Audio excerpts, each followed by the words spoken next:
رب اشرح لی صدری ویسر لی امری واحلل عقدۃ من لسانی یفقہوا قولی اللہم الہمنا رشدنا واعذنا من شرور انفسنا اللہم ارنا الحق حقا وارزقنا اتباعہ وارنا الباطل باطلا وارزقنا اجتنابہ اللہم وفقنا لما تحب وترضى آمین یا رب العالمین۔ ایک منتخب نصاب ہے جو ڈاکٹر اسرار احمد رحمۃ اللہ علیہ نے مرتب کیا تھا، اور ان سے پہلے اس کی ابتدا مولانا امین حسن اصلاحی کر چکے تھے، اور اس میں مزید کچھ مقامات شامل کر کے ڈاکٹر صاحب نے اس کو مزید مزین کر دیا، جامع و مانع بنا دیا۔ اور یہ منتخب نصاب، اس کی جو بنیاد ہے یا اس کی جو اساس ہے یا جو اس کا بیج ہے وہ سورۃ العصر ہے، بقول خود اپنے ڈاکٹر صاحب کے۔ اور سورۃ العصر میں جو نجات کی 4 شرطیں بیان ہوئی ہیں کہ سارے انسان خسارے میں ہیں سوائے ان کے جو 4 کام کر لیں، ان میں سے ایک ایمان ہے، ایک عمل صالح ہے، ایک تواصی بالحق ہے، اور ایک تواصی بالصبر ہے۔ تو وہ شخص کہ جس کے لیے زندگی، دنیا کی زندگی امتحان، جس کا نقطہ نظر یہ ہو کہ دنیا کی زندگی امتحاناً دی گئی ہے، یہاں ہار اور جیت کا فیصلہ نہیں ہونا، یہاں کامیابی اور ناکامی کا فیصلہ نہیں ہونا، کامیابی کا اور ناکامی کا فیصلہ ہونا ہے مرنے کے بعد جی اٹھنے پر۔ اور وہاں پہ جو سکہ چلے گا، جو کرنسی چلے گی، اور وہاں پر جو کام آنے والی چیز ہوں گی وہ 4 ہیں۔ باقی یہاں کا مال و دولت، یہاں کی جو بھی کوئی مقام، مرتبہ، حیثیت اور دولت، کوئی کام آنے والی شے وہاں پہ نہیں ہوگی۔ اقتدار، تعلقات، کچھ وہاں کام نہیں آئے گا۔ وَاتَّقُوا يَوْمًا لَا تَجْزِي نَفْسٌ عَن نَفْسٍ شَيْئًا وَلَا يُقْبَلُ مِنْهَا شَفَاعَةٌ وَلَا يُؤْخَذُ مِنْهَا عَدْلٌ وَلَا هُمْ يُنصَرُونَ۔ اس دن جو چیز کام آنے والی ہوگی وہ یہ 4 چیزیں ہیں: ایمان، عمل صالح، تواصی بالحق اور تواصی بالصبر۔ اور ان میں سے کوئی ایک بھی کم ہوگی تو نجات کے لوازم پورے نہیں ہوں گے۔ یہ 4 کے 4 لازم ہیں۔ تو اب ظاہر ہے کہ جو بندہ اس کامیابی کے لیے یہ دن بتا رہا ہو، یہاں جی رہا ہو، اس لیے کہ اس نے جا کے وہاں اپنا حساب پورا کرنا ہے اور کامیابی کے لوازمات پورے کرنے ہیں، تو اس کا فوکس ان 4 چیزوں پہ ہو جائے گا۔ ایمان کیا ہے، عمل صالح کیا ہے، تواصی بالحق کیا ہے، تواصی بالصبر کیا ہے، تاکہ میں یہ اپنی، جیسے لوگ دولت کے لیے بھاگ دوڑ کرتے ہیں، جیسے لوگ اقتدار کے لیے کوشاں ہوتے ہیں، جیسے لوگ دنیا میں کوئی اپنے پروفیشن میں آگے بڑھنے کے لیے جدوجہد کرتے ہیں، تو وہ اپنے تھیلے بھرے گا ان چیزوں کے تاکہ وہاں پر اسے کام آئیں۔ تو یہ پہلا تو وہ نقطہ نظر ٹھیک کرنے کی ضرورت ہے کہ ہم آخرت کے لیے جیتے ہیں یا دنیا کے لیے جیتے ہیں۔ تو جب وہ نقطہ نظر بن جائے گا تو پھر اس کا سارا فوکس اس پہ اوپر ہو جائے گا۔ تو اب جس کا فوکس اس کے اوپر ہے تو اس کے لیے پھر وہ تفصیلات ڈاکٹر صاحب نے قرآن مجید ہی سے کھول کے بیان کی ہیں۔ یہ نہیں کہ کوئی اپنی طرف سے کوئی بات کی ہو، کوشش یہ کی ہے کہ ایمان کو قرآن نے کیسے ڈیفائن کیا ہے، عمل صالح قرآن کی نظر میں کیا ہے۔ تو ایمانیات کے مباحث بھی ہم مکمل کر چکے ہیں، وہ لیکچر سارے موجود ہیں۔ ویسے ڈاکٹر صاحب کے اپنے لیکچرز بھی یوٹیوب کے اوپر موجود ہیں۔ عمل صالح کے جو مباحث ہیں وہ ہم لے کے چل رہے ہیں۔ یہ جو عمل صالح کے مباحث ہم لے کے چل رہے ہیں، اس میں بھی ایک بڑی حسین ترتیب ہے۔ یعنی عمل صالح کا جب لفظ آئے گا تو عام طور پر ہمارے ذہن میں وہی عمل آتے ہیں جو ایک انسان سے متعلق ہوں، لیکن یہ کہ انسان کی اس دنیا کی زندگی کی مختلف جہتیں ہیں۔ ایک میں ہوں اکیلا، لیکن یہ کہ میں اکیلا ہی تو نہیں رہتا، میرا کسی کے ساتھ کوئی تعلق بنتا ہے، میرا ایک خاندان ہے، میرے خاندان میں کوئی بنیادی جو ہے ایک یوں سمجھیے اکائی ہے، پھر اس کی آگے مختلف جہتیں ہیں۔ وہاں میرا کریکٹر کیا ہونا چاہیے، وہاں میرا کردار کیسا ہونا چاہیے۔ جہاں تک نماز کا تعلق ہے، روزے کا تعلق ہے، ذکر و اذکار کا تعلق ہے، تہجد گزاری کا تعلق ہے، انفاق کا تعلق ہے، اللہ سے جو ہے وہ کوئی اور لو لگانے کا معاملہ ہے، یہ میرا ذاتی معاملہ ہے۔ لیکن یہاں میں اکیلا تو نہیں رہتا ہوں، میرے جو ہے وہ گھر ہیں، میرے بچے ہیں، میری بیوی ہے، ان کے ساتھ میرے تعلق کی نوعیت کیا ہوگی۔ تو گویا ایک فرد کا عمل صالح ایک علیحدہ ہے، ایک خاندان کا عمل صالح ایک بالکل مختلف ہے۔ میاں بیوی مل کے کیا پرفارم کریں گے تو وہ قرآن کے نزدیک وہ عمل ہے جس کے لیے یہ رشتہ جوڑا گیا ہے، وہ قرآن کے نزدیک وہ عمل ہے جس کے لیے اللہ تعالیٰ نے یہ جوڑا ہے یا جوڑا بنایا ہے۔ تو وہ ایک بالکل علیحدہ عمل صالح ہے۔ اچھا یہ کہ وہ ساری چیزیں ظاہر ہیں، کچھ چیزیں انسان کی فطرت میں ہیں، وہ مسلمان ہو یا کافر ہو وہ کام تو کرے گا ہی کرے گا۔ میاں بیوی ہوں گے تو وہ جو تعلق ظن و شو ہے وہ بغیر کسی نبی کے بتائے بھی قائم کریں گے، ہے وہ بھی عمل صالح، اس کا ایک اچھا مثبت نتیجہ نکلتا ہے، اولاد ہوتی ہے، اور یہی مقصود ہے میاں بیوی کے تعلق کا۔ اور اسی لیے وہ کانٹریکٹ کرایا گیا ہے کہ عوانوں کی طرح تمہاری اولاد نہیں ہونی چاہیے کہ وہ کہیں جو ہے وہ ایک پیدا کر کے تو مادہ کے ذمہ ہی لگا دے، بلکہ یہ ہے کہ میاں بیوی دونوں مل کے ایک پرورش کرے، دوسرا کما کے لائے۔ بالعموم دنیا میں یہی نظام رہا ہے، یعنی یہ صرف اسلامی کا خاصہ نہیں تھا، دنیا میں جب دنیا فطرت کے قریب تھی تو یہی اصول تھا۔ وہ عیسائی ہو تو بھی مرد ہی کما کے لاتا تھا، وہ ہندو ہو تو تب بھی مرد ہی کما کے لاتا تھا، عورتوں کا کام کرنا پسندیدہ نہیں تھا۔ یہ ہندوستان کے معاشرے میں بھی جو اچھے خاندان تھے وہاں عورتوں کا کام کرنا پسندیدہ نہیں سمجھا جاتا تھا۔ تو فطرت بھی گویا یہی ہے، اور اسی اصول پر دنیا چل رہی تھی۔ تو بہرحال اس وقت سمجھانے کی بات یہ ہے کہ اس میں اسلام نے آ کے جو فطرت میں تھوڑی بہت کجیاں آ گئی تھیں، یا یہ کہ ماڈرن ایج کی جو نئی ڈائمنشنز اب سامنے آ رہی تھیں ان کو سامنے رکھتے ہوئے اللہ تعالیٰ نے بڑے تفصیلی احکامات دے دیے۔ اب اس عمل صالح کو سمجھنے کے لیے تقریباً یوں سمجھیے بہت بڑا حصہ ہے قرآن مجید کا جس میں یہ چیزیں بیان ہوئی ہیں۔ سورہ بقرہ ہے، پھر سورہ نساء ہے، پھر سورہ نور ہے، سورہ احزاب ہے، سورہ مجادلہ ہے، سورہ طلاق ہے۔ یہ ساری در حقیقت اس کانٹریکٹ کو ڈیفائن کر رہی ہیں اور اس کریکٹر کے لیے جو ہے لائے عمل دے رہی ہیں کہ میاں بیوی کی حیثیت سے آپ نے کیا کرنا ہے، اور اس کے لیے آپ پر کیا حقوق و فرائض عائد ہوتے ہیں، اور یہ آپ نے عہد و پیمان کیسے نبھانا ہے۔ بڑی تفصیل سے قرآن مجید نے یہ بتایا۔ ہم نے اس میں یہاں پہ صرف اصولی رہنمائی دی ہے کہ اس خاندانی تعلق کے اندر دو انتہائیں وجود میں آ جاتی ہیں۔ ایک انتہائی محبت کی صورت کہ وہ ایک دوسرے ہی کے ہو کے رہ گئے، اور اتنے ایک دوسرے کے ہو کے رہ گئے کہ باقی سب سے کٹ گئے، تو بلکہ یہاں تک کہ اللہ سے بھی کٹ گئے، اس کی حدود کا بھی ان کو وہ خیال نہیں رہا۔ یہ صورت وہ ہے جو اہل ایمان کے لیے خطرے کا باعث ہے۔ تو ہم نے سورہ تحریم کا مطالعہ کر کے تو اس صورتحال کو دیکھا تھا کہ اللہ کے نبی صلی اللہ علیہ وسلم کی زندگی کو سامنے رکھتے ہوئے انہوں نے ایک دفعہ اپنی کسی زوجہ کی خوشنودی کی خاطر یا ان کو خوش کرنے کی خاطر قسم کھا لی کہ میں شاید استعمال نہیں کروں گا، تو اللہ نے اس پہ بھی ٹوک دیا۔ تو ہمارے لیے اس میں رہنمائی آ گئی کہ اس محبت میں پڑھ کر کہیں تم ایسا نہ کر بیٹھنا کہ اللہ کے کسی حکم کی سرتابی کر لو، اللہ کے کسی حلال کو حرام، تو خیر وہ تو ایک علیحدہ بات ہے، وہ تو نبی کا معاملہ تھا، کسی حرام کو حلال نہ کر بیٹھنا۔ ہمارے لیے تو یہ ہوتا ہے نا اکثر و بیشتر۔ تو یہ ایک بندہ مومن کے لیے چوکنا ہونے کی جگہ یہ ہے۔ اسی لیے ہم نے سورہ تغابن میں بھی پڑھا تھا، انما یا ایھا الذین آمنوا ان من ازواجکم واولادکم عدوا لکم۔ اب یہ وہ والے دشمن نہیں ہے جیسے انڈیا پاکستان کا دشمن ہے یا پاکستان انڈیا کا دشمن ہے، یہ جنگ و حربی دشمن نہیں ہے۔ یہ محبت کرنے والے وہ ہیں کہ جن کی محبت میں بہ کے آپ کے ایمان کا دھیلا ہو سکتا ہے۔ تو وہ ایک وارننگ کہہ لیجئے، چوکنا ہو جانا کہہ لیجئے، یا سستی کرنا کہ آپ اولاد کی تربیت سے غافل ہو جائیں۔ تو بچاؤ قوا انفسکم واہلیکم نارا، اپنے کو بھی اپنے گھر والوں کو بھی آگ سے بچاؤ۔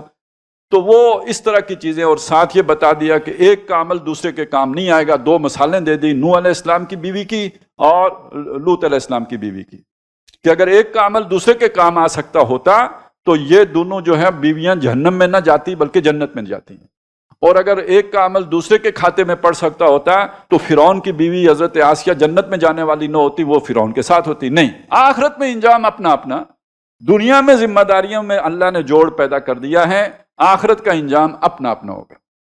یہ ہم نے سورہ تحریم میں پڑھ لیا۔ اب اس سے اگلا قدم ہے، ظاہر ہے جو انسان جب انفرادیت سے اجتماعیت کی طرف سفر کرے گا تو پہلا قدم تو خاندان کا ادارہ ہو گیا، وہ بات آ گئی۔ اگلا قدم ہوگا معاشرہ۔ یہ آپ نے پڑھا ہوگا کہ دو افراد میاں بیوی مل کے خاندان بناتے ہیں اور خاندان مل کر معاشرہ بناتے ہیں۔ معاشرہ ایک اس سے بلندتر سطح ہے جس میں کئی خاندان ہوتے ہیں۔ معاشرے کی سطح پر عمل صالح اب بالکل مختلف۔ اب اس میں دیکھیں خاندان کی جب بات آئے گی تو خاندان میاں بیوی، لیکن جب معاشرے میں کی بات آئے گی تو اس میں ماں باپ بھی شامل ہو جائیں گے، اس کے ساتھ بہن بھائی بھی شامل ہو جائیں گے، اس کے بعد آپ کے نیچے جتنی بھی نسل آگے جاتی ہے وہ بھی اس کے ساتھ شامل ہو جائے گی، اس میں پوری برادری آ جائے گی۔ پھر اب اس کے حقوق و فرائض ایک بالکل علیحدہ مسئلہ ہے، وہ کیسے پورے کرنے ہیں، ان کو کیسے نبھانا ہے۔ وہ ہے جو سورہ بنی اسرائیل کے ان دو رکوعوں کا مضمون ہے۔ اب یہاں یہ پہلی بات ہو گئی، ہم نے اپنا جو سلسلہ گفتگو کا لے کے چل رہے تھے اس کو ہم نے کنیکٹ کر لیا کہ ہم کہاں تک پہنچے تھے. ایمان کے مباحث ہم نے مکمل کر لیے، عمل صالح کے مباحث زیر بحث ہیں، اور ان میں سے پہلا وہ جو خاندان کا ادارہ ہے، یا بلکہ پہلے انفرادی سطح وہ بھی مکمل ہو گئی، جو خاندان کا معاملہ ہے وہ بھی ہم نے پورا کر لیا. اب معاشرے کی سطح کی بحث ہم کر رہے ہیں، اور اس کے لیے ہم نے سورہ بنی اسرائیل کے رکوع نمبر 3 اور 4 کا مطالعہ کرنا ہے. ایک بات تو یہ ہو گئی. دوسرا یہ کہ یہ جو مقام ہے سورہ بنی اسرائیل کا 3 اور 4 رکوع، جس میں معاشرے کے حوالے سے بات آئی ہے، ہم نے ایک بات اس پر بھی کرنی ہے، لیکن درمیان اور میں آپ کے سامنے رکھ دیتا ہوں کہ یہ جو میں نے آپ کے سامنے ابھی تصویر پیش کی ہے کہ ایک فرد، پھر وہ ایک ادارہ بن گیا خاندان کا، پھر ایک معاشرہ بن گیا، اور اس سے اوپر جو ایک درجہ آتا ہے وہ ریاست کا آتا ہے، حکومت. اور اب حکومت کا بھی تصور انسان کے ذہن میں ایسا یعنی ایک آئیڈیل کے طور پر موجود ہے، اگرچہ کہ دنیا میں ایسی حکومت کوئی ہے نہیں، اور لیکن یہ کہ ایک تصور ہے کہ ریاست ہو ماں جیسی، یعنی وہ بھی ایک یعنی یہ جو اجتماعیت کا تصور ہے اور ریاست کا جو تصور ہے یہ پرانے خاندان ہی کی ایڈوانس فارم ہے. یعنی پہلے آپ کے تحفظ کا جو ادارہ ہوتا تھا، پولیس تو نہیں ہوتی تھی، فوج بھی نہیں ہوتی تھی، تو آپ کو خطرات سے بچانے والا، آپ کی حفاظت کرنے والا، پروٹیکشن دینے والا، غیروں کے حملے سے بچانے والا آپ کا خاندان ہوتا تھا. وَفَصِيلَتِهِ الَّتِي تُؤْوِي، تمہارا وہ خاندان جو تمہاری حفاظت کرتا ہے. آج برادری حفاظت کرنے والی نہیں ہے، آج وہ حفاظت کرنے والی جگہ پہ ریاست آ گئی ہے. اب وہ آپ کے رائٹس کی محافظ اور ضامن بن کے کھڑی ہوتی ہے. آئین ہے، وہ ایک ڈاکومنٹ ہے جو ریاست کے شہریوں کے حقوق کی حفاظت کا ضامن ہے. یہ اگریمنٹ ہے آپ کا، اور اسی پہ پھر آپ کے مختلف ادارے ہیں جو ورک کرتے ہیں. ہوتا کیا ہے اس کو چھوڑیں، لیکن جو اس وقت ہم تھیوریٹیکلی بات کر رہے ہیں کہ جو انسان نے جو سوچا ہے، غور کیا، یہاں تک جو پہنچا ہے، ایسی ریاست تاریخ انسانی میں اگر کسی نے بنائی ہے نا تو وہ صرف محمد رسول اللہ نے بنائی ہے صلی اللہ علیہ وسلم. لوگوں کو ابھی پتہ نہیں ہے اس کا، اور ہم نے بھی بدقسمتی سے یہ والا تعارف اس ریاست کا نہیں کروایا جو حضور نے قائم کی تھی. وہ تعارف چلا گیا کوڑوں والا، تعارف چلا گیا ہاتھ کاٹنے والا، تعارف چلا گیا سنسار کرنے والا. وہ ماں جیسی ریاست کا رحمت للعالمین ہے، تو وہ جو شہ دے کے معاشرے کو گئے وہ ہم بتا ہی نہیں پا رہے دنیا کو، نہیں تو دنیا اس کی طرف خود لپکی چلی آئے. لیکن اس وقت میں یہ بتا رہا تھا کہ یہ دیکھیے گریجولی ہوا. پہلے سب سے نیچے جو ہے وہ ایک فرد ہے، اس کے اوپر ادارہ جو پہلا وجود میں آیا وہ خاندان کا ادارہ ہے، اس سے ذرا بڑا جو ادارے پھر بنے وہ معاشرہ ہے، اور اس سے اوپر جو سب سے بڑا ادارہ ہے وہ ریاست کا ہے. ابھی ایک کام ہونا باقی ہے، یہ ساری ریاستیں بھی ایک ریاست میں مدغم ہو جائیں، عالمی ریاست وجود میں آ جائے، یہ برادریاں ختم ہو جائیں، یہ نیشنلزم ختم ہو جائے، گورے کالے کی تقسیم ختم ہو جائے، سب لوگ نظریاتی ہو جائیں. تو یہ وہ شے ہے جس کا ابھی انسان نے صرف خواب دیکھا ہے، اس کی ابھی کوئی تعبیر انسان کو نہیں ملی ہے. لیکن گلوبل ولیج بن گیا ہے، گلوبل آرڈر ابھی نہیں آیا ہے، لیکن یہ انسان کی خواہش ہے کہ گلوبل آرڈر بھی آ جائے، اور دنیا اس طرف جا رہی ہے. اب میں اسے ذرا آپ کو جو اس وقت میں نے آپ کو یہ بتایا کہ یوں یہ ترتیب ہے، تو اسے زمانے کے اعتبار سے بھی اگر آپ دیکھیں گے تو یہ جو اربوں سال کا کہہ لیجئے، یا چلیں اربوں نہیں تو ہزاروں سال تو لازمی ہے نا، اربوں وہ میں نے سائنسی توجہ کے اعتبار سے کہہ دیا. ہماری جو علم ہے یہ وحی سے یا کتاب سے جو ہمیں ملا ہے اس سے یہی پتہ چلتا ہے یہ کوئی آدم علیہ السلام آج سے 8-10 ہزار سال پہلے ہی کی شخصیت تھے. تو اب وہ سائنس والے جو کروڑوں اربوں سال کہتے ہیں وہ کوئی اور چکر ہوگا، چلیں اس وقت ہم اس پھڈے میں نہیں پڑتے. لیکن یہ تو ہمیں معلوم ہے نا کہ پہلا فرد جو اللہ نے بنایا وہ فرد تھا اکیلا، آدم، حضرت آدم. پھر انہی کی نو سے ان کا جوڑا بنایا. یا ایھا الناس اتقوا ربکم الذی خلقکم من نفس واحدۃ وخلق منها زوجہا. اسی کی نو سے اس کا جوڑا بنایا، وہ اما ہوا ہیں. یہ پہلا رشتہ دو آدمیوں کے درمیان جو قائم ہوا ہے وہ خاندان کا رشتہ ہے. پہلا ایک فرد وجود میں آیا، اس فرد کے ساتھ دوسرے کو جوڑ کے، اس کی جنس مخالف کو اس کے ساتھ جوڑ کے دو افراد سے ایک خاندان وجود میں آ گیا. اب اس خاندان سے آگے بات چلی تو ان کی اولاد ہو گئی، جب ان کی اولاد ہو گئی پھر ان کی اولادیں ہوئیں تو معاشرہ بن گیا.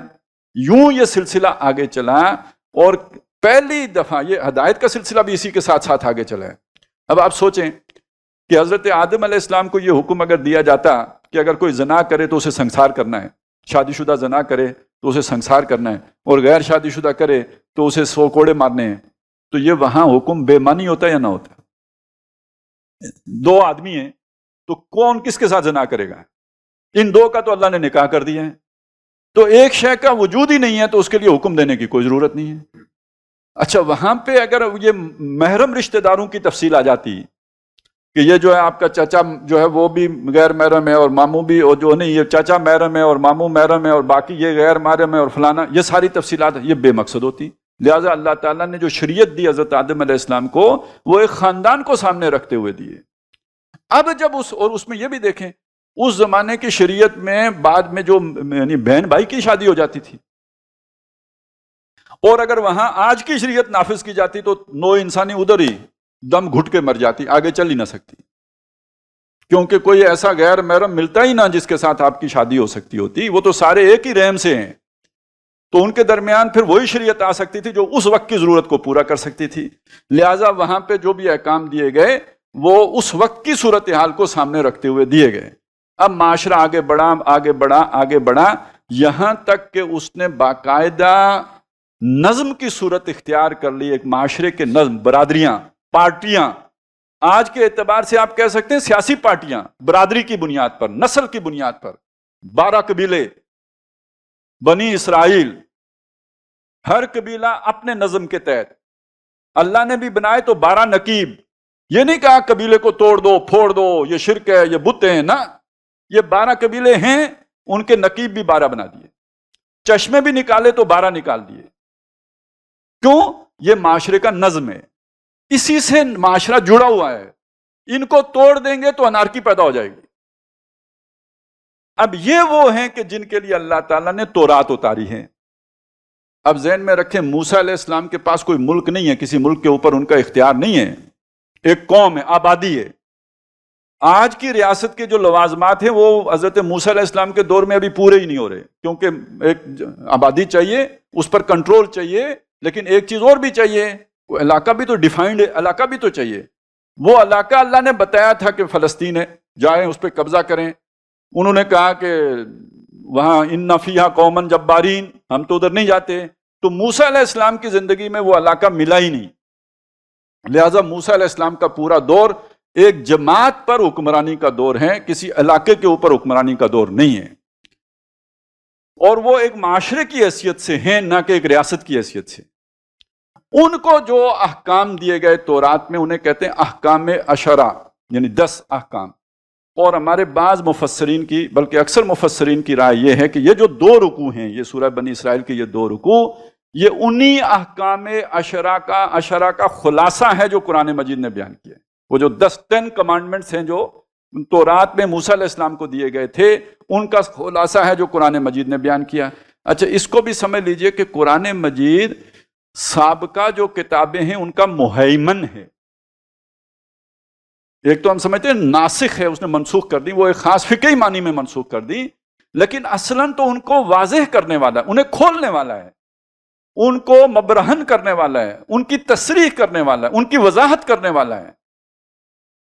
تو جو ان کے احکامات تھے، ان میں جو صحیح چیزیں تھیں، جو کسی اس سے یعنی جو اللہ تعالیٰ نے جو ان کے لیے رہنمائی دی تھی، جو اصول دیے تھے، ان کا ایک خلاصہ، ان کا ایک لب لباب قرآن مجید نے سورہ بنی اسرائیل کے اس مقام پر رکھ کے ہمارے سامنے پیش کر دیا، تاکہ وہ ہمیشہ کے لیے اصول ہمارے سامنے رہیں، ایک معاشرے کے سطح کے لیے رہنما اصول۔ عمل صالح کے رہنما اصول کیا ہیں، یا کیا اعمال صالح ہیں جن کو کسی مسلمان معاشرے کے اندر رائج کیا جائے گا، انہیں اس کی ویلیو سٹرکچر میں شامل کیا جائے گا، اس مسلمان معاشرے کے اندر ان کی ترویج کا بندوبست کیا جائے گا، لوگوں کو اس کی تعلیم دی جائے گی، لوگوں کو ان کی طرف راغب کیا جائے گا۔ یہ اس 2 رکوع میں اللہ تعالیٰ نے بیان کر دیے۔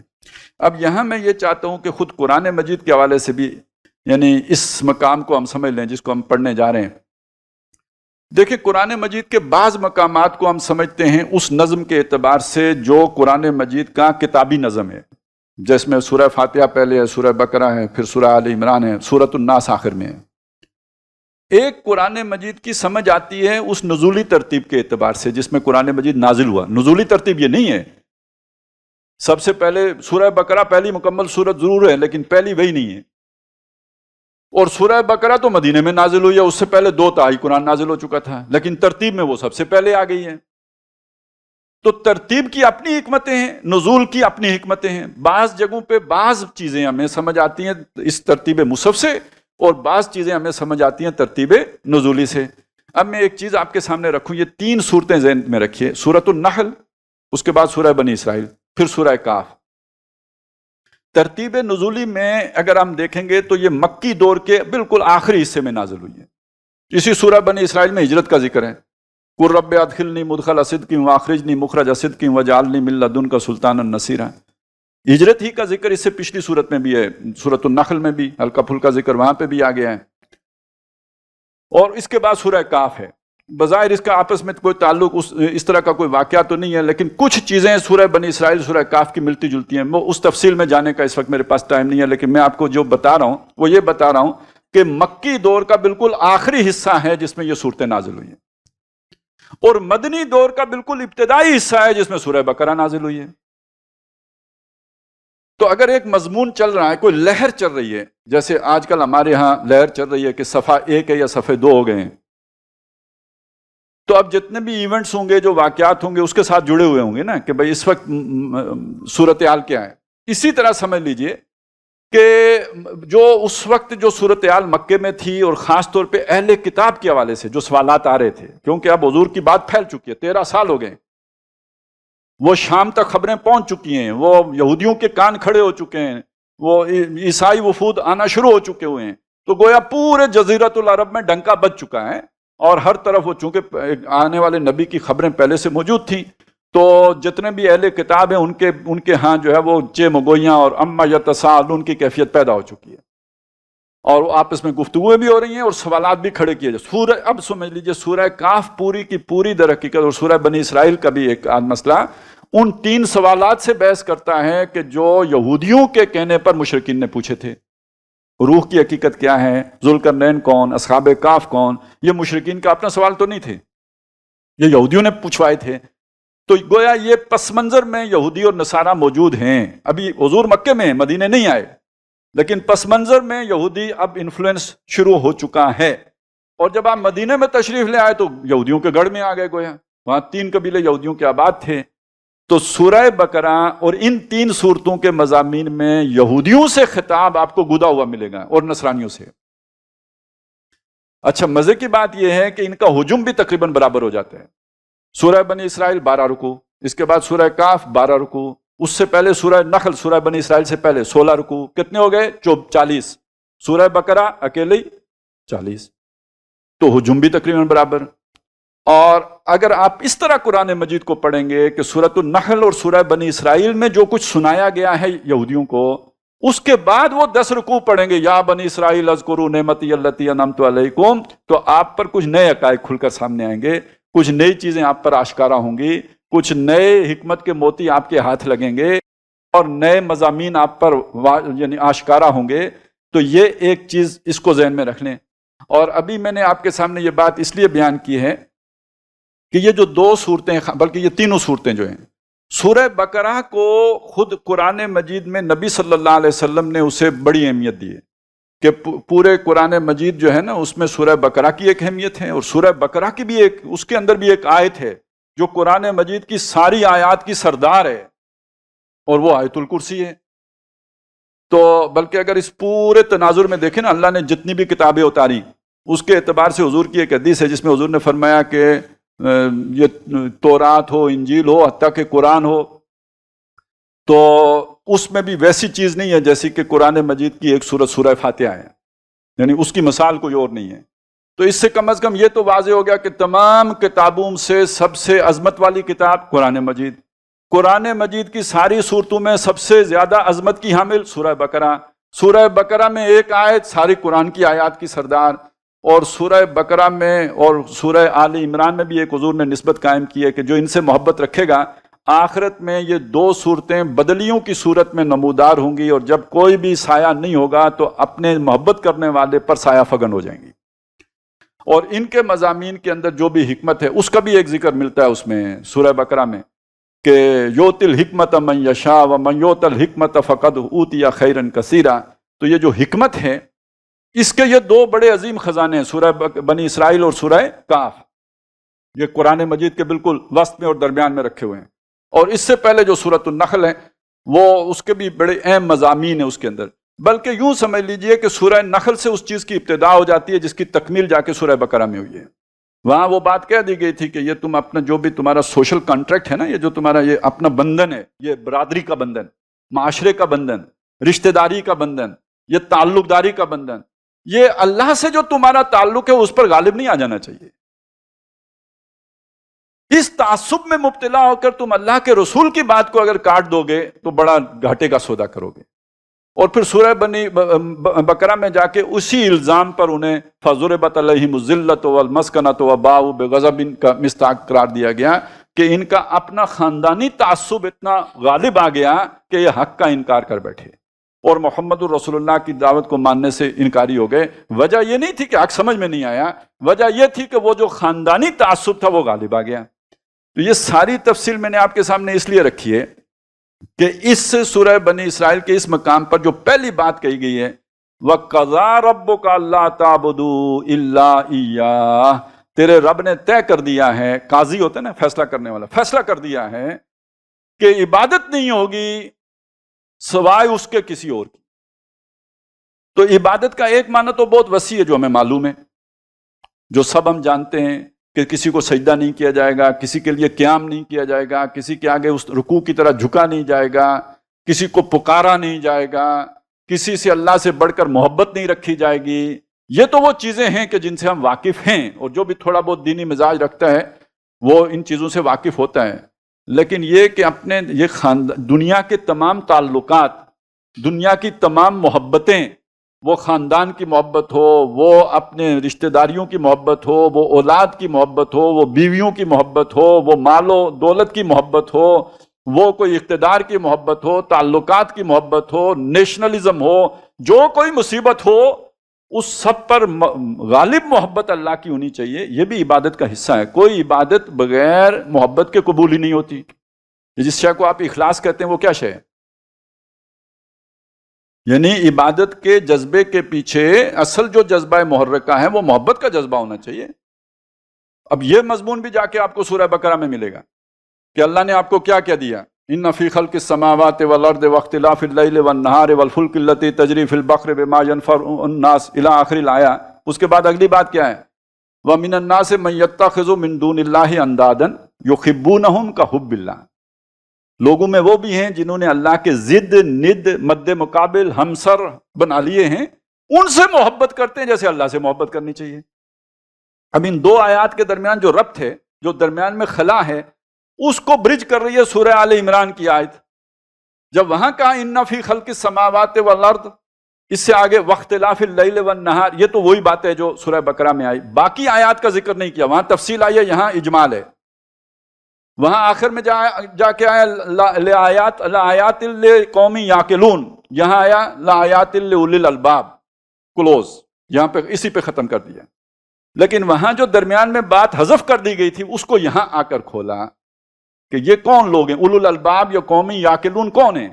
الذین یذکرون اللہ قیاما وقعودا وعلی جنوبہم ویتفکرون فی خلق السماوات والارض، اور ربنا ما خلقت ھذا باطلا سبحانک فقنا عذاب النار ربنا انک من تدخل النار فقد اخزیت وما للظالمین من انصار ربنا اننا سمعنا منادیا ینادی للایمان ان آمنوا بربکم فآمنا. یہ سارا لے کے اور پھر ان کا عمل کیا ہے؟ فاستجاب لهم ربهم انی لا اضیع عمل عامل منکم من ذکر او انثی بعضکم من بعض فالذین ہاجروا وَأُخْرَجُوا مِن دِيَارِهِمْ وَأُوذُوا فِي سَبِيلِي وَقَاتَلُوا وَقُتِلُوا. یہ آپ کو وہاں سورہ بقرہ میں نہیں ملے گا، یہ سارا سورہ آل عمران نے بیان کیا. اسی لیے میں کہتا ہوں نا، ایک آپ کو جو نظم ہے قرآن کا اس سے بھی چیزیں سمجھ میں آئیں گی. جب اس طرح کی چیزوں کو جوڑ کے دیکھیں گے تو وہ جو خالی جگہ ہوگی وہ فل ہو جائے گی اور پھر آپ کو نئی شے سمجھ میں آ جائے گی. تو گویا اللہ سے محبت کا تقاضا پھر یہ ہے، ہجرت، اللہ کی راہ میں ستایا جانا، برداشت کرنا، مارے کھانا، لڑنا، مقابلہ کرنا، ریزسٹ کرنا، مزاحمت کرنا، ہر قربانی دینا. یہ کرو گے لَأُكَفِّرَنَّ عَنْهُمْ سَيِّئَاتِهِمْ، تو ان کی برائیاں میں لازماً ان سے جھٹک دوں گا. وَلَأُدْخِلَنَّهُمْ جَنَّاتٍ تَجْرِي مِن تَحْتِهَا الْأَنْهَارُ، یہ سارا آپ کو سورہ آل عمران تشریح کرتی ملے گی، کہیں اور سے تفسیر اٹھانے کی ضرورت نہیں ہے، قرآن اپنی تفسیر خود کرتا ہے، بس آپ ذرا جوڑنے والے تو بنے نا، جو چیز وہاں نہیں ہے وہ یہاں بیان ہے۔ اس سے اگلی بات جو سورہ بقرہ میں بیان ہوئی ہے وہ سورہ آل عمران میں نہیں ہوئی، وہاں ہو گئی کہ وَمِنَ النَّاسِ مَن يَتَّخِذُ مِن دُونِ اللَّهِ أَندَادًا۔ اگر آپ قربانی نہیں دے سکتے، اگر آپ اللہ کے لیے یہ تکلیفیں برداشت نہیں کر سکتے، اگر آپ اپنا گھر بار، کاروبار، اولاد اور اپنی نوکری نہیں چھوڑ سکتے اللہ کے لیے، یہی تو ضد ہیں، یہی تو ند ہیں، یہی تو وہ آپ کے محبوب ہیں جو آپ نے اللہ کی جگہ پہ لا کے بٹھا دیے ہیں۔ ان میں سے کوئی بات میری نہیں ہے، میں نے قرآن ہی کھول کے آپ کے سامنے رکھ دیا نا، تقابل کر کے آپ کو دے دیے۔ تو یہ ہے وہ شے جس کو سمجھنے کی ضرورت ہے۔ یحبونہم کحب اللہ، اب دیکھتے ہیں کہ آپ گھر اللہ کے لیے چھوڑ سکتے ہو یا نہیں چھوڑ سکتے، تو اس کا مطلب ہے یہ آپ کو اللہ سے زیادہ محبوب ہے۔ یہ وہ محبت ہے جو ایمان کا جوہر ہے، یا یوں کہہ لیجئے عبادت کا جوہر ہے۔ اس کے بغیر تو عبادت آپ نے پھر اگر یہ شے نہیں ہے تو عبادت آپ کی سوکھی ہے، روکھی ہے، اس کی کوئی اہمیت نہیں رہی ہے، خلوص کے بغیر کوئی عبادت قبول نہیں ہے۔ اور یہ جو آپ کہتے ہیں نا فلاں شخص نے اتنی عبادت کی، اتنی عبادت کی، اتنی عبادت کی، آخر میں پتہ نہیں کیا ہوا کہ یوں ہو گیا، تو اللہ ظالم تو نہیں ہے کہ کسی کی محنت کو ضائع کر دے، اس نے کوئی ڈنڈی ماری ہوتی ہے، وہ ہمیں نہیں معلوم ہوتی، اللہ کو معلوم ہوتی ہے۔ اب یہ مضمون ذرا دوسری طرف چلا گیا، لیکن میں اس کو مکمل کر دیتا ہوں۔ یہ کب پتہ چلے گا کہ یہ ڈنڈی مار ہے یا یہ کھرا آدمی ہے؟ جب جان پہ بنے گی، جب اولاد پہ بنے گی، جب مال پہ بنے گی، تب پتہ۔ غزوہ بدر میں کیا ہوا تھا؟ یہ بھی سورہ آل عمران کا مضمون ہے، اس میں وہ ساری بات کھول دی کہ جب ہم نے نبی وہ جو مقابلہ ہوا، اذ غدوت من اہلک تبوئ المؤمنین، اور آپ نے تو وعدہ کر دیا تھا، ہم نے آپ سے وعدہ کر دیا تھا کہ آپ غالب آؤ گے، اور ہم نے اپنا وعدہ آپ سے سچا کر دیا تھا، نظم کی خلاف ورزی ہوئی، پھر یہ ہو گیا جو ہوا، لیکن یہ بھی ہوا تو ہماری حکمت سے ہوا، اور ہماری حکمت کیا تھی؟ وَلَيُمَحِّصَ اللَّهُ الَّذِينَ آمَنُوا وَيَمْحَقَ الْكَافِرِينَ، اور ہماری حکمت کیا تھی؟ وَلَيَبْتَلِيَ اللَّهُ مَا فِي صُدُورِكُمْ وَلَيُمَحِّصَ مَا فِي قُلُوبِكُمْ وَاللَّهُ عَلِيمٌ بِذَاتِ الصُّدُورِ۔ اللہ کو معلوم ہے کس کے سینے میں کیا ہے۔ یہ مصیبت آئے گی تو پتہ چلے گا کون کیا ہے اور کون کیا ہے، مصیبت کے بغیر تو پتہ نہیں چلے گا۔ تو اسی لیے بڑا پیارا قول ہے، حضرت علی رضی اللہ تعالیٰ عنہ کی طرف منسوب کیا جاتا ہے، ان کا ہے یا نہیں ہے، بہرحال بات بالکل برحق ہے کہ آپ پر جب آزمائش آتی ہے تو وہ آپ کو اگر اللہ کے قریب کر دیتی ہے تو امتحان ہے، اور وہ مصیبت اگر آپ کو اللہ سے دور کر دیتی ہے تو عذاب ہے۔ تو اس کے پیچھے بات کیا ہے وہ بھی قرآن نے کھول دی۔ کچھ لوگ تھے جن کے پاؤں ڈگمگائے، وَإِذْ هَمَّتْ طَائِفَتَانِ مِنْكُمْ أَن تَفْشَلَا وَاللَّهُ وَلِيُّهُمَا، ایک گروہ تھا کہ جس کے پاؤں ہل گئے، لیکن اللہ نے ان کو تھام لیا، ان کو بٹکنے نہیں دیا، ان کو اپنی طرف کر لیا، اپنی پارٹی میں شامل رکھا۔ لیکن کچھ تھے جو یو ٹرن لے کے چلے گئے، ان کے بارے میں ہی فرمایا ان الذین تولوا منکم یوم التقى الجمعان انما استزلهم الشیطان ببعض ما کسبوا، جو روگردانی کر کے چلے گئے ان کو ان کے بعض گناہوں کی وجہ سے شیطان نے گمراہ کر دیا، تو اللہ نے بھی پھر ان کی مدد نہیں کی، اس لیے کہ وہ ان کے کام میں نقص تھا۔ تو وہ نقص یہ وَقَضَىٰ رَبُّكَ أَلَّا تَعْبُدُوا، ایک تو ظاہری اعمال ہیں آپ کے، اس کے پیچھے ایک موٹیویٹنگ فورس ہے، وہ کیا ہے؟ محبت کا جذبہ ہے، شکر کا جذبہ ہے، یا کوئی اس کے پیچھے کوئی اور شے ہے؟ اس لیے کہ نیکیوں سے بھی تو شہرت ملتی ہے، وہ بڑے اللہ والے ہیں، وہ بڑے عبادت گزار ہیں، وہ تہجد گزار ہیں، اور لوگ یہ شہرت کرواتے ہیں، اور یہ شہرت کروانے کے لیے مرید پالتے ہیں، قرین رکھتے ہیں، ساتھی رکھتے ہیں۔ بندہ خود نہ بھی بتایا کہتے ہیں یار وہ صاحب بڑے تھکے ہوئے ہیں، صبح سویرے اٹھے تھے نا، ویسے تہجد گزار ہیں، تو طریقہ ہے نا جی صاحب کی نیکی پھیلانے کا۔ تو وہ دوسرا جو سیکرٹری ہوگا وہ بتائے گا کہ صاحب کا گزر بسر کے لیے کچھ آپ کو چندہ بھی تو دینا پڑے گا نا، ویسے تو صاحب تہجد گزار ہیں، لیکن یہ کہ اوپر کی کمائی چھوڑتے بھی نہیں ہیں صاحب۔ تو یہ لوگوں کے دھندے، اب یہ لوگوں سے تو چھپائی جا سکتی ہے، داڑھی کے پیچھے اپنی برائی، لوگوں کے پیچھے تو لوگوں کے سامنے سے تو چھپایا جا سکتا ہے اپنا من کا جو بھی گند ہے، لیکن اللہ سے تو نہیں چھپ سکتا۔ واللہ علیم بذات الصدور، اور اللہ کی یہ سنت ہے کہ لوگوں کو بھی دھوکہ نہ رہے، وہ جس کا گند اندر ہے وہ اس کے باہر آئے، تو وہ باہر کیسے آئے گا؟ وہ پھر ایسی ہی آزمائش کی صورت میں باہر آئے گا، وہ عیاں ہو جائے گا کہ اصل حقیقت اس بندے کی کیا تھی۔ تو اس وقت جو بات آپ کے سامنے میں نے رکھنے کی کوشش کیا کہ عبادت وہ جذبہ ہے، وہ چیز ہے جس کے لیے کہ انسان بنایا گیا ہے۔ وما خلقت الجن والانس الا لیعبدون، یہ وہ شے ہے جس کا ہم اللہ سے وعدہ کرتے ہیں، ایاک نعبد و ایاک نستعین، یہ وہ ہے جس کی دعوت لے کے انبیاء آئے ہیں، یا قوم اعبدوا اللہ، اے میری قوم اللہ کی عبادت کرو۔ یہی دعوت محمد الرسول اللہ کی تھی، یا ایھا الناس اعبدوا ربکم، اے لوگوں اپنے رب کی بندگی کرو۔ تو یہ ساری کی ساری یوں سمجھیے کہ قرآن مجید جس چیز کی طرف، جس عمل کی طرف ساری نوع انسانی کو بلاتا ہے وہ عبادت کی بات ہے۔ لیکن عبادت ایک تو کامل بندگی، کامل غلامی، مکمل اطاعت کا نام ہے۔ نمبر دو یہ کہ اس کے پیچھے جو جذبہ درکار ہے وہ محبت کا جذبہ، یہ نہیں کہ جیسے ہمیں انگریز کی اطاعت کرنی پڑے، یا جیسے آج کل جو کچھ بھی ایمرجنسی نافذ ہے اور زبردستی ٹیکا ٹھوکا جانا ہے تو مجبوراً لگوانا پڑے گا، تو اس کو یہ تو مجبوری کی اطاعت ہے نا۔ اگر ایسی ہی مجبوری سے ہم نماز بھی پڑھتے ہیں تو قبول نہیں ہوگی۔ ویکسین تو پھر بھی عمل کری جائے گی، جو بھی کرے گی اچھا کرے گی کہ برا کرے گی، جب ٹیکا ٹھوکا جائے گا تو وہ اپنا کام تو کرے گا، لیکن آپ کی نماز اگر اس روح عبادت سے خالی ہے تو اللہ کے ہاں قبول نہیں، اس کا کوئی وزن نہیں۔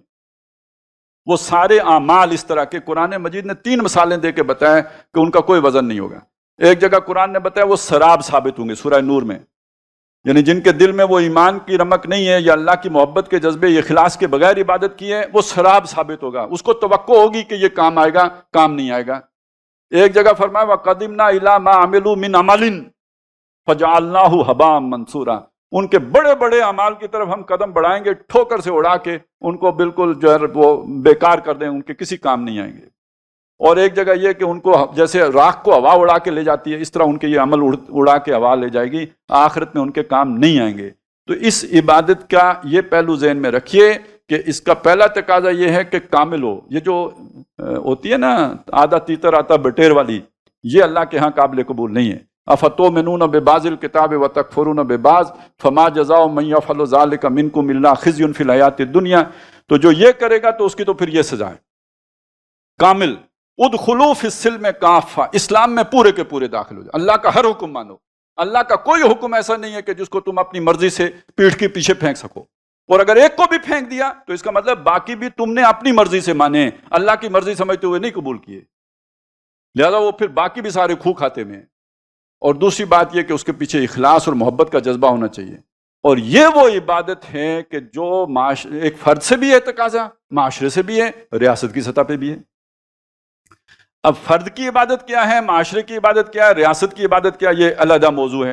یعنی وہ ریاست کیسے اللہ کی فرما بردار ہو سکتی ہے، وہ تو ہم جب سورہ حجرات میں پہنچیں گے تو تب دیکھیں گے۔ یہاں پہ یہ سمجھ لیجئے یہ تو پہلا اصول ہے کسی بھی اجتماعیت کا یا کسی بھی انسانی معاشرے کا، کہ تیرے رب کا یہ فیصلہ ہے کہ اس کے سوا کسی کی عبادت نہیں ہوگی۔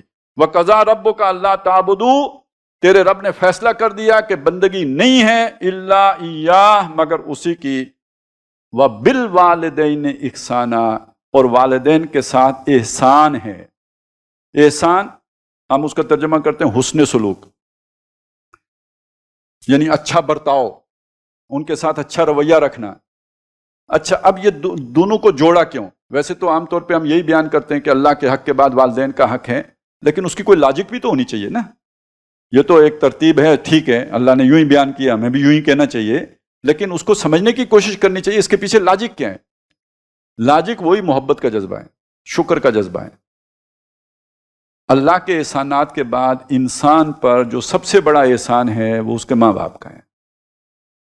یہاں اس کی تفصیل نہیں آئی ہے، لیکن دوسرے مقامات پہ ہم سورہ لقمان میں پڑھا ہے، حملتہ امہ وہنا علی وہن وفصالہ فی عامین ان اشکر لی ولوالدیک، وہاں وہ شکر کی بات آ گئی۔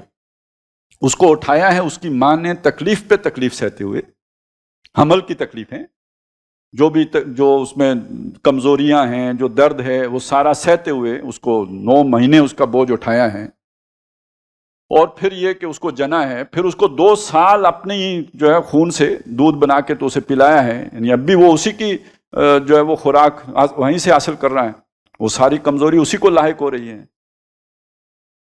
اور ظاہر ہے یہ جب جو ایک جسے کہتے ہیں نا ماحول، یہ سارا باپ نے فراہم کیا ہے. چھت تو اس کی ہے نا، یہ گھر کی چھت ہی نہیں، وہ حفاظت کی چھت، وہ ضروریات پوری کرنے کی چھت، وہ بھی تو ساری اس نے فراہم کی ہے. تو یہ دونوں ماں باپ اللہ کے بعد انسان کے لیے، انسان کے اوپر سب سے بڑا احسان ان کا ہے. اس کے علاوہ اگر کوئی جتاتا ہے تو وہ اپنا مقام غلط، یعنی اگر آپ نے سمجھا ہے کسی کا تو بھی غلط سمجھا ہے، اور اگر کسی نے بتانے کی کوشش کی ہے کہ مجھے تمہاری ماں سے زیادہ تجھ سے پیار ہے، تو ویسے وہ تو ہمارے ہاں تو محاورہ ہے نا، ماں سے بڑھ کر چائے پھپھا کٹن کہلائے. تو یا تو اوپر اللہ اور زمین پر ماں باپ. اب اللہ پر تو کوئی احسان کر نہیں سکتا، تو اس کی عبادت ہے. باقی یہ ہے کہ حل جزاء الاحسان الا الاحسان، کوئی ایک احسان کا بدلہ سوائے احسان کے کوئی نہیں ہو سکتا. تو اللہ پر کوئی کیا احسان کرے گا؟ من جاہد فانما یجاہد لنفسہ، جتنی محنت بھی کر لو اپنے فائدے کو کرو گے. اللہ پر تو کوئی احسان نہیں کر سکتے، اللہ تو ضرورت مند ہی نہیں ہے، غنی عن العالمین ہے. تو جہاں ضرورت نہیں وہاں عبادت، وہاں جب بھی نے نیاز ٹیکی جائے گی، وہاں اپریسیشن، پریز، حمد، ثنا، اور یہ کہ بندگی. اور جہاں آپ بدلہ چکا سکتے ہیں تو وہاں پھر بدلہ چکائیں. اچھا، یہ بدلہ چکانا بھی اب احسان کا لفظ آیا نا، احسان کے درجے میں حسن، واللہ یحب المحسنین، یعنی خوب چکانا، درجہ احسن، یعنی بہترین انداز میں ان کے کیے کا پورا پورا بدلہ دینے کی کوشش کرنا. دے نہیں بھی سکتے تو کم از کم اس کی ایک تمنا دل میں رکھنا اور اس کے لیے کوشاں ہونا. اور حدیث میں تو یہ بھی آیا ہے، بلکہ وہ بہت عام بیان ہونے والی حدیث ہے کہ نبی صلی اللہ علیہ وسلم ایک دفعہ جو ہے وہ مسجد میں تشریف لائے، ممبر پر اپنے تشریف فرما ہونے سے پہلے غیر معمولی طور پر 3 دفعہ آمین کہا. اب یہ واقعہ اچانک ہوا، پہلی دفعہ ہوا تو لوگوں کے اچھمبا ہوا. پوچھا کہ اللہ کے نبی آپ نے یہ آمین کہا، اس کا مطلب ہمیں نہیں سمجھ آیا، اس کا پس منظر کیا ہے؟ تو حضور نے فرمایا میرے پاس جبریل آئے تھے، انہوں نے 3 اشخاص کے لیے باری باری بد دعا دی اور میں نے آمین کہا. ان میں سے ایک شخص وہ تھا، میں ترتیب ذرا الٹ کے بیان کر رہا ہوں، کہ جس کے سامنے میرا نام آئے اور وہ درود نہ پڑھے تو جبریل نے کہا کہ وہ غارت ہو، لعنتی ہو، تو میں نے کہا آمین. تو جبریل کی بدعا، محمد رسول اللہ کی آمین. اچھا جی، اس کے بعد دوسرا شخص وہ تھا جس کی زندگی میں رمضان آئے اور وہ اپنے پچھلے گناہ نہ بخشوا سکے، تو جبریل نے کہا برباد ہو جائے، ہلاک ہو جائے، تو میں نے کہا آمین. اور تیسرا وہ تھا جس کی زندگی میں اس کے ماں باپ دونوں یا دونوں میں سے کوئی ایک بوڑھا ہو جائے اور وہ اس کی خدمت کر کے جنت نہ جا سکے. اب یہ دیکھیے، یہ گویا کہ اگر آپ کی زندگی میں ماں باپ بوڑھے ہو جائیں تو اپرچونٹی کریٹ ہو گئی ہے جنت میں جانے کی. دونوں ہو جائیں یا 2 میں سے کوئی ایک ہو جائیں، اور بندہ اتنا نہ کر سکے کہ پھر بھی جنت میں جا سکے، تو بدعا جبریل علیہ السلام دے رہے ہیں، آمین محمد رسول اللہ کہہ رہے ہیں. تو وہ تو پھر اس درجے میں کرنا. اچھا، یہ آسان کام نہیں ہے، اور معمولی سی سستی کی وجہ سے یہ خراب ہو جاتے ہیں. مطلب ایک وہ جیسے کہتے ہیں نا، غیر ذمہ دارانہ طرز عمل سے یہ خراب ہو جاتا ہے. یہ نہیں کہ آپ کے دل میں کوئی ان کی محبت نہیں ہے، آپ کے دل میں نفرت ہے، آپ کے دل میں بیزاری، ایسا نہیں. آپ اپنی ذمہ داری کا احساس نہیں کرتے، اسے مؤخر کر دیتے ہیں، آپ سمجھتے ہیں خیر ہے، کوئی نہیں ہے، اور اس سے وہ ساری آپ اپرچونٹی ضائع کر دیتے ہیں. یہ اس شخص کی بات ہے. باقی جس کے دل میں بیزاری ہے، جو ان سے تنگ آیا ہوا ہے، جو کہتا ہے جاؤ میری جان چھوڑو، آؤ میں آپ کو کسی وہ جو گھر بنے ہوئے ہیں اولڈ لوگوں کے ان میں چھوڑ آتا ہوں، تو یہ تو بات ہی اور ہو گئی نا. یہ اس آدمی کی بات نہیں کی حضور نے، یہ اس نگلیجنسی کرنے والے بندے کی بات ہو رہی ہے کہ جس نے سستی اور کاہلی کی وجہ سے اپنا وہ اہم موقع ضائع کر دیا، کھو دیا، اور جب وہ مر گئے تو اب پیچھے دیگیں چڑھا رہا ہے کہ وہ ہو ہاتھ سے نکل گیا معاملہ، اب تو یو آر مسڈ یور بس، تو گئی، وہ زندگی میں کرنا تھا. تو اس چیز کو سمجھنے کی ضرورت ہے. جو بات یہاں پہ آ گئی کہ یہ در حقیقت اس کے پیچھے جو جذبہ ہے وہ آپ کا جذبہ شکر اگر زندہ ہے تو اس کا پہلا جو اظہار ہوگا وہ اللہ کے لیے، وہ بصورت عبادت، اور اس کا جو دوسرا اظہار ہوگا وہ ماں باپ کے لیے۔ اب وہ سارے دیندار اپنے کان کھڑے کر لیں جو یہ سمجھتے ہیں کہ وہ اللہ کی عبادت کر رہے ہیں، لیکن وہ اپنے ماں باپ کے ساتھ وہ رویہ نہیں برت پا رہے کہ جو مطلوب ہے، تو اس کا مطلب ہے وہ اللہ کی عبادت بھی شکر کے جذبے کے تحت نہیں، کسی اور موٹیویشن سے کر رہے ہیں۔ وہ شکر کا جذبہ اگر ہوتا تو وہ ماں باپ کے لیے بھی ظاہر ہوتا۔ یہ ایک پیکج ہے، یہ ہر طرف اس کی ایک جیسی، جیسے سورج نکلتا ہے تو اس کی شعاعیں ہر طرف جاتی ہیں، آپ کے اندر شکر کا جذبہ ہے تو اس کی ایک طرف تو وہ عبادت کی صورت میں ظاہر ہو جائے اور دوسری طرف احسان کی صورت میں نہ ظاہر ہو، یہ ممکن نہیں ہے۔ اچھا، بلکہ یہ بھی حدیث ہے، من لم یشکر الناس، جو لوگوں کا شکر گزار نہیں ہوتا، لا یشکر اللہ، وہ اللہ کا بھی شکر گزار نہیں ہوتا۔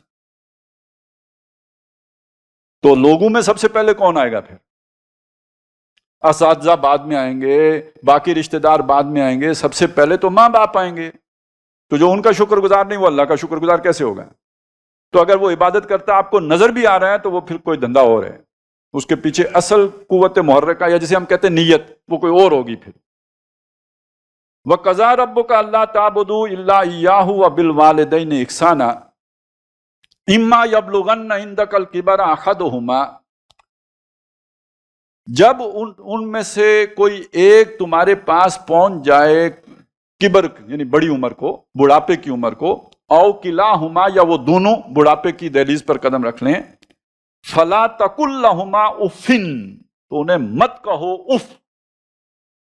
اچھا، ایک ہماری یہ پنجابی والی اف ہے، وہ جو تھک کے ہم کرتے ہیں اف، تو بہت سے لوگوں نے یہی والا ترجمہ کر لیا ہے کہ بھئی میں تھک گیا ہوں۔ یہ والی بات نہیں ہے، کوئی تھک گیا تو تھک گیا، تھکاوٹ کا اظہار کوئی بری بات نہیں ہے، ٹھیک ہے۔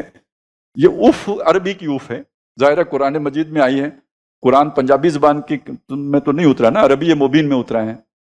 اس اف کا مطلب ہے اظہار لا تعلقی کرنا، اظہار بیزاری کرنا، کسی سے چڑ کھا کر، بیزار ہو کر اس سے علیحدگی اختیار کرنا۔ قرآن مجید کا اس کا اور بھی جگہوں پہ استعمال ہے۔ حضرت ابراہیم علیہ السلام کا وہ واقعہ یاد کیجئے جب انہوں نے بت توڑ دیے سارے، قوم نے جب طلب کیا کہ کس نے کیا، تو انہوں نے ابراہیم علیہ السلام کی طرف اشارہ کیا جو جانتے تھے، تو اب ان کو پیش کیا گیا، وہاں پہ عدالت لگی، تو ابراہیم علیہ السلام نے کہا بھئی یہ کام اس نے کیا ہے جس کے پاس سے آلہ قتل برآمد ہو رہے ہیں۔ اصل میں وہ سمجھانا چاہ رہے تھے نا، پورے یہ کام کیا ہی اس لیے تھا کہ ان کے کان کھولیں۔ تو جب انہوں نے کہا کہ ابراہیم تمہیں نہیں پتا، یہ تو بولتے نہیں ہیں، تمہیں کہا نہیں بولتے تو یہ تمہاری کیسے مدد کریں گے؟ اصل سوال تو اس میں یہ تھا۔ جب یہ قرآن کہتا ہے کہ انہوں نے اپنے گریبانوں میں جھانکا اور اندر ہی اندر دل ہی دل میں کہا کہ تم ہی ظالم ہو، لیکن وہ بتی تو نہیں تھے، وہ تو پورا معاشی نظام اسی پہ چل رہا تھا۔ وہ سارے حلوے مانڈے جو کھائے پیے جا رہے تھے، چندے جو آ رہے تھے، جو بادشاہ کا اقتدار تھا، وہ سب انہی بتوں کے سہارے پہ قائم تھا۔ ان کو چھوڑنے کا مطلب ہے سیاسی، سماجی، معاشی نظام دھڑام گر گیا۔ تو پھر انہوں نے کہا ابراہیم کو آگ میں جلا ڈالو۔ اب ظاہر ہے یہ تو وہ آ گیا فسادی، تو کوئی آپریشن رد الفساد لانچ کرو اور اسے ڈالو جھونکو آگ کے اندر تاکہ سب کو عبرت ہو جائے، کوئی پھر اس کے بعد چوں نہ کرے۔ کوئی کافی لوگوں کو جو ہے پوائزن کر دیا ہے تو سب کے ہوش ٹھکانے آ جائیں، اس کو کے ساتھ وہ سلوک کرو۔ انہوں نے اس موقع پہ یہ بات کہی، اف لکم ولما تعبدون من دون اللہ، تم سے بھی بیزار ہوں، مجھے تمہاری اب رشتہ داریوں کی کوئی پرواہ نہیں، اور جن کو تم پوجتے ہو محبوب بنا کر اور محبت کرتے ہو اور جن پہ مرتے ہو، میں ان سے بھی بیزار ہوں۔ یہ ہے اف، اف لکم ولما تعبدون من دون اللہ، یہ وہ اف ہے، اور یہ اف کی کیفیت والدین سے پیدا ہو جاتی ہے۔ بوڑھے ہو گئے، وہ آپ کو بلائیں گے جناب میری کروٹ بدلیں، وہ اپنی کروٹ تو نہیں بدل سکتے، ایسی کیفیت ہو سکتی ہے، فالج ہو گئے ہیں، کروٹ بدلیں۔ اچھا کروٹ بدل دیا آپ نے، آپ جا کے ابھی لیٹے نہیں ہیں، ان کو تو اب ٹائمنگ کا کوئی احساس نہیں ہے، وہ ہو سکتا ہے 2 منٹ کے بعد آپ کو پھر بلائیں کروٹ بدلیں۔ تو جنت تو جدھر سے بھی جائیں، آپ کو کوئی آسان رستہ تو نہیں ہے جنت میں پہنچنا۔ اب 3-4 دفعہ یہ بات ہو تو آدمی تنگ آ کے کچھ نہ کچھ تو اس کی مطلب بالکل نکل سکتا ہے نا۔ اچھا یہی نہیں ہوتا، آپ جا کے بیٹھے، آپ سے پوچھا کب آئے تھے رات کو، آپ نے بتایا جی اتنے بجے آیا تھا، 10 منٹ کے بعد پھر پوچھا کتنے بجے آئے تھے، کب آئے تھے، کل کدھر گئے تھے، وہ ساری تفصیل بتائیں، 15 منٹ کے بعد پھر پوچھ رہے ہوں گے. یہ جو ارذل العمر ہے اس میں تو یہ ہوگا. اب یہ کیفیت جب 10 دفعہ ہوتی ہے تو آخر اف کی کیفیت ہو سکتی ہے نا، بیزاری. تو اس سے روکا گیا ہے، اپنے آپ کو تھامو، کنٹرول کرو. جب تم بچے تھے تو تم بھی ایسا ہی کرتے تھے، لیکن انہوں نے تو صبر کے ساتھ تمہارا جو ہے وہ نگہبانی کی ہے، دیکھ بھال کی ہے، تو اب تم کرو. رب ارحمہما کما ربیانی صغیرا وَقُلْ لَهُمَا قَوْلًا كَرِيمًا. اب یہ دیکھیے یہاں اب اف کی بات آئی نا، اس کو جب دوسرے انداز میں بیان کیا تو بات سمجھ میں آ گئی کہ ان سے بات کرو بڑے وقار کو ان کے سامنے رکھتے ہوئے، ان کے ادب و احترام کو ملحوظ رکھتے ہوئے، یعنی وہ گستاخانہ انداز، ذرا تڑخ کر جواب دے دینا. بے شک جواب صحیح دیا لیکن لہجے کے اندر تلخی پیدا کر لینا، اس سے منع کیا گیا ہے. یعنی جب وہ اس کے دوسری طرف سے بیان کیا وَقُلْ لَهُمَا قَوْلًا كَرِيمًا، ان سے قول کریم سے بات کرو، اب وہ اف کھلا کہ تڑخ کر بات نہ کرو، وہ بات تلخ لہجے میں نہ کرو، ان کو جو ہے وہ جھڑکتے ہوئے وہ بات نہ کرو، بلکہ وہ بات ان کے ساتھ بہت ہی نرمی سے، آہستگی سے، ان کے وقار کو ملحوظ رکھتے ہوئے کرو. وَاخْفِضْ لَهُمَا جَنَاحَ الذُّلِّ مِنَ الرَّحْمَةِ، اور ان کے آگے اپنے کندھے جھکا کے رکھو رحمت کے ساتھ، مہربانی کے ساتھ، شفقت کے ساتھ. یعنی یہ ایک محاورہ ہے، سمجھ لیجئے، جھک کے رہنا، جیسے کندھے جھکا کے رکھنا، جھک کے رہنا، ان کے آگے اکڑ خانی نہ کرنا. وہ جو اکڑنے والا کندھا ہوتا ہے وہ ذرا تھوڑا اٹھا ہوا ہوتا ہے، سینہ پھیلا ہوا ہوتا ہے، تو یہ انداز نہیں ہو بلکہ کندھے جھکے ہوئے ہوں، یعنی ان کے سامنے جھک کے رہنا ہے. وَقُلْ رَبِّ ارْحَمْهُمَا كَمَا رَبَّيَانِي صَغِيرًا. یہ سب کرنے کے بعد بھی اللہ سے بھی دعا کرتے رہو کہ اللہ ان پر رحم فرما، جیسے انہوں نے رحم کیا تھا میرے اوپر جب میں چھوٹا تھا. یعنی یہ ظاہر ہے ان کی مہربانی تھی کہ جس کی وجہ سے میں پل بڑھ کے جوان ہوا اور بڑا ہوا. اب وہ اس میں جتنی بھی وہ باتیں آپ کے سامنے ہوں گی جو ماں خدمت کرتی ہے اور جس طرح راتوں کو جاگتی ہے، اور وہ ساری باتیں میں نہیں گن رہا، وہ سب کو معلوم ہے. ربکم عالم بما فی نفوسکم، تمہارا رب خوب واقف ہے جو تمہارے دلوں میں ہے، جو تمہارے جیوں میں اندر ہے. اب یہ دیکھیے بیلنس کی جا رہی ہے بات کو. اس سے پہلے جو بات آئی ہے ڈوز بہت ہیوی ہے، بہت ہیوی ڈوز ہے. اب اس کو اگر سامنے رکھیں تو اگلی بات یہ، بعض اوقات ماں باپ کی خواہشات ایسی ہوتی ہیں جو پوری کرنا ممکن ہی نہیں ہوتی، اور وہ ناراض بھی ہو جاتے ہیں. یہ بھی تو ہو سکتا ہے کہ وہ ان کی خواہش یہ ہو کہ آپ بہت دولت کمائیں، آپ کے لیے وہ ممکن نہ ہو. یہ بھی ہو سکتا ہے کہ بھئی وہ فلانے کا بیٹا کہاں پہنچ گیا تو میرا نکمہ اتنے بیٹھا ہے، بس میری مٹھی چاپی کرتا ہے. یہ ان کی سوچ ہو سکتی ہے. اب یہ بھی سارا جھیلنا ہے اور برداشت کرنا ہے، لیکن ان کے دل میں تو ایک ناراضگی پیدا ہو رہی ہے. آپ کی تمام تر کوششوں کے باوجود ان کے دل میں ناراضگی جگہ پا رہی ہے. تو آپ کو ایک خدشہ ہوگا کہ میرے ماں باپ مجھ سے خفا ہیں، میرے ماں باپ مجھ سے ناراض ہیں. اور جس ماحول میں یہ آیات اتر رہی ہیں اس میں ایک مسئلہ اور بھی ہے، اور وہ مسئلہ یہ ہے کہ کچھ اللہ والے اپنے ماں باپ کی مرضی کے خلاف محمد الرسول اللہ کے دامن سے وابستہ ہو گئے ہیں، اور اس پر ماں باپ شدید ناراض ہیں. اگرچہ کہ انہوں نے خدمت میں کوئی کمی نہیں چھوڑی ہے، خدمت وہ پوری کر رہے ہیں، اس لیے کہ قرآن نے یہ بات کہی تھی کہ خدمت تم نے کرتے رہنی ہے، اس معاملے میں ان کی اطاعت نہیں کرنی ہے. جو وہ تمہیں شرک کا حکم دے رہے ہیں اور دین تبدیل کرنے کی بات یہ نہیں کرنا ان کا، تو ناراض تو ہے نا. اب وہ ایک دل میں چبھن ہے، ایک گلٹی کانشیس ہے بندہ کہ بھئی کچھ نہ کچھ تو مجھ سے ہو رہا ہے غلط، جس کی وجہ سے ماں باپ ناراض ہیں. میں نے آج کے اعتبار سے بات کی کہ بھئی وہ جو ان کی خواہشات ہیں، محل نہیں بنایا، اس نے بیریا ٹاؤن میں گھر نہیں بنایا، تو ہو سکتا ہے کہ اس پہ بھی کوئی ناراض ہوں، تو اب کیا کریں؟ تو اب وہ بات ہے جسے قرآن مجید نے یہاں بیلنس کیا. اللہ کا کلام ہے نا، جو تمہارے دل میں ہے اس سے اللہ واقف ہے. مطلب کیا ہے؟ اگر تمہارے دل میں خلوص ہے، اخلاص ہے، تم دل و جان سے ان کی خدمت کرنا چاہتے ہو، تم ان کو راضی رکھنا چاہتے ہو، وہی اپنی حد سے بڑی ہوئی خواہشات کی وجہ سے راضی ہو نہیں پا رہے، تو ان تکونوا صالحین فإنہ کان للأوابین غفورا.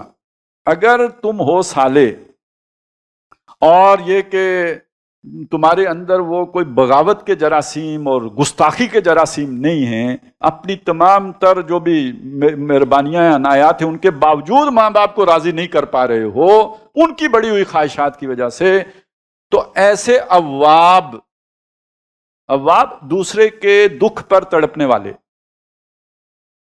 خنجر چلے کسی پہ تڑپتے ہیں ہم امیر، سارے جہاں کا درد ہمارے جگر میں ہے، تو ماں باپ کی تکلیف پہ تڑپنے والے دل میں ان کی ان باتوں سے ایک جو ہے وہ تکلیف میں مبتلا ہوتے ہیں، لیکن یہ کہ ان کی ضرورت پوری نہیں کر سکتے اپنی محدود وسائل کی وجہ سے، تو اواب ہیں، یعنی نرم دل ہیں، نرم خو ہیں، اور ان کے دل کے اندر ہمدردی ہے، رافت کا مادہ ہے۔ تو ایسے اوابین کے لیے اگر ماں باپ ناراض بھی رہیں، وہ ان کو راضی رکھنے کی اپنی طرف سے پوری کوشش کر رہے ہوں، تو ایسوں کے لیے اللہ تعالیٰ غفور ہے، بخشنے والا ہے، نہیں پکڑے گا۔ لیکن اگر کوتاہی کے مرتکب ہوں، پرواہ نہ کریں، ان کو دھکے دینے کے لیے کھانے کے لیے چھوڑ دیں، تو پھر تو پوچھے گا۔ اپنی طرف سے پوری ایفرٹ کرنے کے بعد بھی اگر وہ نہیں راضی ہو رہے تو اس سے آپ کو کوئی پکڑ نہیں۔ یہ بات جو ہے ان لوگوں کے بہت کام آنے کی ہے، جب خاص طور پر ارذل العمر کو ماں باپ پہنچ جاتے ہیں تو بالعموم یہ ہوتا ہے کہ وہ راضی نہیں رہتے، بلکہ یہ بھی دیکھا ہے کہ سب سے زیادہ خدمت کرنے والے کو سب سے زیادہ گالیاں پڑتی ہیں۔ جو پاس نہیں ہوتے، جو کچھ نہیں کرتے، ان کا ذکر زیادہ ہوتا ہے کیونکہ ان کو مس کر رہے ہوتے ہیں۔